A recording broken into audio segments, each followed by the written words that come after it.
ಸ್ನೇಹಿತರೆ ನಮಸ್ಕಾರ. ಕನ್ನಡ ಕಿರುತೆರೆಯ ಅತ್ಯಂತ ಜನಪ್ರಿಯ reality show Bigg Boss Kannada season 13ಕ್ಕೆ ಕ್ಷಣಗಣನೆ ಪ್ರಾರಂಭವಾಗಿದೆ. ಈ ಬಾರಿಯ ಬಿಗ್ ಬಾಸ್ ಮನೆಗೆ ಯಾರು ಎಂಟ್ರಿ ಕೊಡ್ತಾ ಇದ್ದಾರೆ, ಯಾವ ಸ್ಪರ್ಧಿಗಳು ತಮ್ಮ ಆಟದಿಂದ ಪ್ರೇಕ್ಷಕರ ಗಮನವನ್ನು ಸೆಳೀತಾರೆ, ಯಾರು ಮೊದಲ ಹಂತದಲ್ಲೇ ಹೊರಗೆ ಬೀಳ್ತಾರೆ ಅನ್ನುವ ಎಲ್ಲ ಒಂದು ಪ್ರಶ್ನೆಗೆ ಉತ್ತರ ಸಿಗುವಂಥ ಸಮಯ ಈಗ ಬಂದಿದೆ. ಇದ್ರ ಜೊತೆಲೆ ಈ ಒಂದು ಬಿಗ್ ಬಾಸ್ ಏನಾಗುತ್ತೆ ಅಂದರೆ ಅಗ್ನಿ ಪರೀಕ್ಷೆ ಅಂತಕ್ಕಂಥ ಹೊಸ ವಿಶೇಷ ಅಂತಕ್ಕಂಥದ್ದು ಭಾರಿ ಕುತೂಹಲವನ್ನು ಮೂಡಿಸ್ತಾ ಇದೆ. ಇವತ್ತು ಹೊರಬರ್ತಾ ಇರ್ತಕ್ಕಂಥ ಪ್ರೊಮೋ ತುಂಬ ಒಂದು ಚರ್ಚೆಗೆ ಕಾರಣವಾಗಿದೆ ಅಂತ ಹೇಳ್ಬೋದು. ನಮಗೆಲ್ರಿಗೂ ಗೊತ್ತಿರುವ ಹಾಗೆ ಅಗ್ನಿ ಪರೀಕ್ಷೆ ಅಂತಕ್ಕಂಥದ್ದು ಸಾಮಾನ್ಯ ಜನರನ್ನು ಆಯ್ಕೆ ಮಾಡುವಂತಹ ಪ್ರಕ್ರಿಯೆ ಈ ಅಗ್ನಿ ಪರೀಕ್ಷೆ ಆಗಿರುತ್ತೆ. ಅದಕ್ಕಾಗಿ ಸ್ಪರ್ಧೆಗಳು ಕೆಲವು ಸವಾಲುಗಳನ್ನು ಎದುರಿಸಬೇಕಾಗುತ್ತೆ. ಈ ಒಂದು ಜಡ್ಜಿ ಸೀಟ್ನಲ್ಲಿರ್ತಕ್ಕಂತಹ ಚಂದನ್ ಶೆಟ್ಟಿ ಆಗಿರಬಹುದು, ವಿನಯ್ ಗೌಡ ಆಗಿರಬಹುದು, ಶ್ರುತಿ ಆಗಿರ್ಬೋದು ಮತ್ತು ಸಂಗೀತಾ ಶೃಂಗೇರಿ ಅವರು, ಇವರು 4 ಜನ ಜಡ್ಜ್ ಆಗಿರ್ತಾರೆ. ಹಾಗೆಯೇ ಆ್ಯಂಕರಿಂಗಲ್ಲಿ ನಿರಂಜನ್ ದೇಶಪಾಂಡೆ ಆಗಿರ್ತಾರೆ. ಈ ಒಂದು 4 ಜಡ್ಜಿಗಳು ನೀಡುವಂಥ ಟಾಸ್ಕಲ್ಲಿ ಯಾರು ಪಾರ್ಟಿಸಿಪೇಟ್ ಮಾಡಿ ವಿನ್ ಆಗ್ತಾರೋ ಅವರು ಅಗ್ನಿ ಪರೀಕ್ಷೆಯಲ್ಲಿ ಗೆಲ್ತಾರೆ. ಇನ್ನು ನಾವು ಇವತ್ತಿನ ಪ್ರೊಮೋ ಬಗ್ಗೆ ಮಾತಾಡೋದಾದ್ರೆ ಒಂದು ಒಳ್ಳೆಯ ಪ್ರೊಮೋ ಅಂತಲೇ ಹೇಳ್ಬೋದು ಇವತ್ತಿಂದು. ಈ ಒಂದು ಪ್ರೊಮೋದಲ್ಲಿ ಶ್ರುತಿಗೆ ಮತ್ತೆ ಚಂದನ್ ಶೆಟ್ಟಿ ಅವರಿಗೆ ಸ್ವಲ್ಪ ಸ್ಥಾಪಗಳು ಉಂಟಾಗ್ತವೆ ಅಂತ ಹೇಳ್ಬೋದು. ಯಾಕೆಂದ್ರೆ ಈ ಒಂದು ಆಡಿಷನ್ಗೆ ಅಪ್ಪ ಮತ್ತೆ ಮಗ ಇಬ್ರು ಕೂಡ ಒಂದೇ ಸರಿ ಎಂಟ್ರಿನ ಕೊಡ್ತಾರೆ. ಇದನ್ನ ನೋಡಿದಂತಹ ನಿರಂಜನ್ ದೇಶಪಾಂಡೆ ಅವರು ಹೇಳ್ತಾರೆ, ಏನು ಒಬ್ರು ಕಳಿಸೋದಕ್ಕೆ ಬಂದಿದ್ದಾರೆ ಈ ಮನೆಗೆ ಅಂತ ಕೇಳಿದ್ದಕ್ಕೆ ಅದಕ್ಕೆ ನಿರಂಜನ್ ದೇಶಪಾಂಡೆಗೆ ಅವ್ರು ಹೇಳ್ತಾರೆ, ನಾವು ಇಬ್ಬರು ಕೂಡ ಇಲ್ಲಿ ಆಡಿಷನ್ಗೆ ಬಂದಿದ್ದೀವಿ ಅಂತ ಹೇಳ್ತಾರೆ. ಅದಕ್ಕೆ ಸಂಗೀತ ಅವ್ರು ಹೇಳ್ತಾರೆ, ಬಿಗ್ ಬಾಸ್ನ ಒಂದು ಮನೆಗೆ ಹೋಗಬೇಕು ಅಂದರೆ ಯಾರಾದ್ರಿಗೂ ಒಬ್ಬರಿಗೆ ಮಾತ್ರ ಅವಕಾಶ ಸಿಗುತ್ತೆ, ಒಂದೇ ಮನೆಯಿಂದ ಇಬ್ಬರನ್ನ ಕಳಿಸೋದಕ್ಕೆ ಆಗೋದಿಲ್ಲ ಅಂತ ಸಂಗೀತ ಶೃಂಗೇರಿ ಅವರು ಹೇಳ್ತಾರೆ. ಅದಕ್ಕೆ ಚಂದನ್ ಅವರು ಇವ್ರಿಗೆ ಒಂದು ಆಫರ್ನ ಕೊಡ್ತಾರೆ.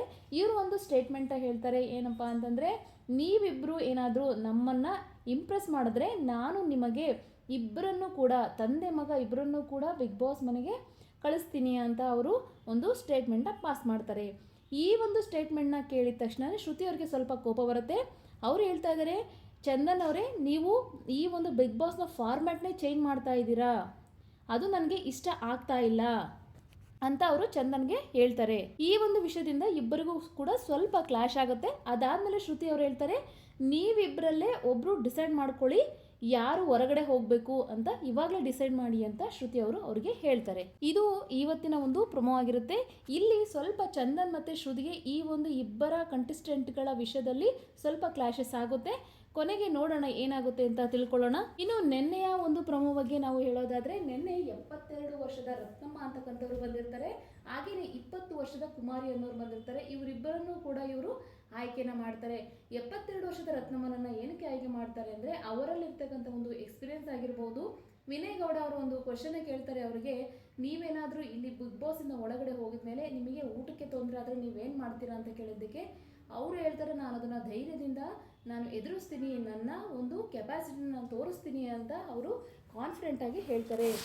ಅದಕ್ಕೆ ಇಂಪ್ರೆಸ್ ಆಗಿರ್ತಕ್ಕಂತಹ ಜಡ್ಜಸ್ ಎಲ್ಲರೂ ಕೂಡ ಅವರನ್ನು ಸೆಲೆಕ್ಟ್ ಮಾಡ್ತಾರೆ. ಅದಾದಮೇಲೆ ಕುಮಾರಿ ಅಂತಕ್ಕಂಥ 20 ವರ್ಷದ ಒಂದು ಮುಗ್ಧ ಹುಡುಗಿ ಬಂದಿರ್ತಾಳೆ. ಅವಳಲ್ಲಿರ್ತಕ್ಕಂಥ ಒಂದು ಇನ್ನೋಸೆನ್ಸನ್ನು ನೋಡಿಬಿಟ್ಟು ಎಲ್ಲರೂ ಕೂಡ ಒಂದು ಶಾಕ್ ಆಗ್ತಾರೆ ಅಂತ ಹೇಳ್ಬೋದು. ಅವರಿಗೆ ಇಂಗ್ಲೀಷ್ ಅಂತ ಒಂದು ಪದ ಕೂಡ ಬರ್ತಾ ಇರೋದಿಲ್ಲ. ಅವರು ಏನು ಕೇಳಿದ್ರು ಕೂಡ ಅದಕ್ಕೆ ಸ್ವಲ್ಪ ಇನ್ನೋಸೆಂಟಾಗಿ ಉತ್ತರನ ಕೊಡ್ತಾರೆ. ಇದನ್ನು ನೋಡಿದಂತಹ ಒಂದು 4 ಜಡ್ಜಸ್ಗಳು ಹೇಳ್ತಾರೆ, ಇಂಥ ಒಂದು ಇನ್ನೋಸೆನ್ಸ್ ಇದ್ದರೆ ಮಾತ್ರ ನೀವು ಬಿಗ್ ಬಾಸ್ ಮನೆಗೆ ಹೋಗೋಕ್ಕೆ ಸಾಧ್ಯ ಅಂತ ಹೇಳ್ಬಿಟ್ಟು ಎಲ್ಲರೂ ಕೂಡ ಇವರ ಒಂದು ಮಾತಿನಿಂದ ಇಂಪ್ರೆಸ್ ಆಗಿಬಿಟ್ಟು ಅವರನ್ನು ಮನೆಗೆ ಕಳಿಸ್ತಾರೆ. ಸೊ ಇದನ್ನೆಲ್ಲ ನಾವು ನೋಡಿದ್ರೆ ಏನಪ್ಪ ಅಂತಂದರೆ ಬಿಗ್ ಬಾಸ್ ಮನೆಗೆ ಹೋಗಬೇಕು ಅಂದರೆ ವಯಸ್ಸಿನ ಒಂದು ಅಂತರ ಯಾವುದೂ ಕೂಡ ಇಲ್ಲಿ ಲೆಕ್ಕಕ್ಕೆ ಬರೋದಿಲ್ಲ. ಅವರಲ್ಲಿರ್ತಕ್ಕಂತಹ ಒಂದು ಟ್ಯಾಲೆಂಟು ಮತ್ತು ಇನ್ನೋಸೆನ್ಸನ್ನ ಉಪಯೋಗಿಸ್ಕೊಂಡು ಅವರು ಇಲ್ಲಿ ಬಿಗ್ ಬಾಸ್ ಮನೆಗೆ ಸೆಲೆಕ್ಟ್ ಆಗ್ತಾರೆ. ಇಲ್ಲಿ ಯಾವುದೇ ರೀತಿಯಾದಂಥ ಏಜ್ ಗ್ರೂಪ್ ಅಂತದನ್ನು ನೋಡ್ತಾ ಇಲ್ಲ. ಮತ್ತು ಇನ್ನೊಂದು ಪ್ರಮೋನ ನೋಡಬೇಕು ಅಂತಂದರೆ ಒಬ್ಬ ಹುಡುಗಿಗೆ ಬರ್ತಾರೆ. ಅವರಿಗೆ ಇವ್ರೇನು ಹೇಳ್ತಾರೆ ಅಂತಂದರೆ, ನೀವು ಡೈರೆಕ್ಟಾಗಿ ನಿಮ್ಮ ಬಾಸ್ಗೆ ಕಾಲ್ ಮಾಡಿಬಿಟ್ಟು ನಾನಿವತ್ತಿಂದ ಜಾಬ್ಗೆ ಬರೋದಿಲ್ಲ, ನಾನು ರಿಸೈನ್ ಮಾಡ್ತಾ ಇದ್ದೀನಿ ಅಂತ ಫೋನ್ ಮಾಡಿ ಹೇಳು ಅಂತ ನಿರಂಜನ್ ದೇಶಪಾಂಡೆ ಆ ಹುಡುಗಿಗೆ ಹೇಳಿದಾಗ ಅವರು 1 ನಿಮಿಷ ಕೂಡ ಯೋಚನೆ ಮಾಡೋದಿಲ್ಲ, ಡೈರೆಕ್ಟಾಗಿ ಫೋನ್ ತೊಗೊಂಡು ಕಾಲ್ ಮಾಡ್ಲಿಕ್ಕೆ ಹೋಗ್ತಾರೆ. ಅದಕ್ಕೆ ಮೈಕ್ನ ಇಟ್ಬಿಟ್ಟು ಸ್ಪೀಕರ್ನ ಆನ್ ಮಾಡ್ತಾರೆ ನಿರಂಜನ್ ದೇಶಪಾಂಡೆ. ಅಲ್ಲಿಗೆ ಅವರು ಡೈರೆಕ್ಟಾಗಿ ಕಾಲ್ ಮಾಡಿಬಿಟ್ಟು ನಾಳೆಯಿಂದ ನಾನು ಆಫೀಸಿಗೆ ಬರಲ್ಲ, ನಾನು ರಿಸೈನ್ ಮಾಡ್ತಾ ಇದ್ದೀನಿ ಅಂತ ಧೈರ್ಯವಾಗಿ ಹೇಳ್ತಾರೆ. ಇದನ್ನೆಲ್ಲ ನಾವು ನೋಡಿದ್ರೆ ಏನನ್ಸುತ್ತಪ್ಪ ಅಂದರೆ ಬಿಗ್ ಬಾಸ್ ಮನೆಗೋಸ್ಕರ ಎಲ್ಲ ಒಂದು ಸಾಮಾನ್ಯ ಜನರು ಕೂಡ ಯಾರಿಗೂ ಕಡಿಮೆ ಇಲ್ಲ ಅನ್ನೋ ರೀತಿಯಲ್ಲಿ ಅವರು ಚಾಲೆಂಜನ್ನು ಅಕ್ಸೆಪ್ಟ್ ಮಾಡ್ಕೊಳ್ತಾ ಇದ್ದಾರೆ ಮತ್ತು ಆ ಚಾಲೆಂಜನ್ನು ಗೆಲ್ತಾ ಇದ್ದಾರೆ. ಸೊ ಇದಾಗಿತ್ತು ಇವತ್ತಿನ ಒಂದು ಪ್ರೊಮೋ ಆಗಿರುತ್ತೆ. ಹೊಸ ಅಪ್ಡೇಟ್ಸ್ ಏನಾದ್ರು ಬಂದರೆ ಖಂಡಿತ ನಾನು ನಿಮಗೆ ಈ ವಿಡಿಯೋಗಳಲ್ಲಿ ತಿಳಿಸ್ಕೊಡ್ತೀನಿ ಅಂತ ಹೇಳ್ತಾ ಈ ವಿಡಿಯೋನ ನಾನು ಇಲ್ಲಿಗೆ ಎಂಡ್ ಮಾಡ್ತಾ ಇದ್ದೀನಿ. ಮತ್ತೊಂದು ಹೊಸ ಪ್ರೊಮೋದೊಂದಿಗೆ ನಿಮಗೆ ಸಿಗ್ತೀನಿ. ಅಲ್ಲಿವರೆಗೂ ಥ್ಯಾಂಕ್ ಯು ಫಾರ್ ವಾಚಿಂಗ್.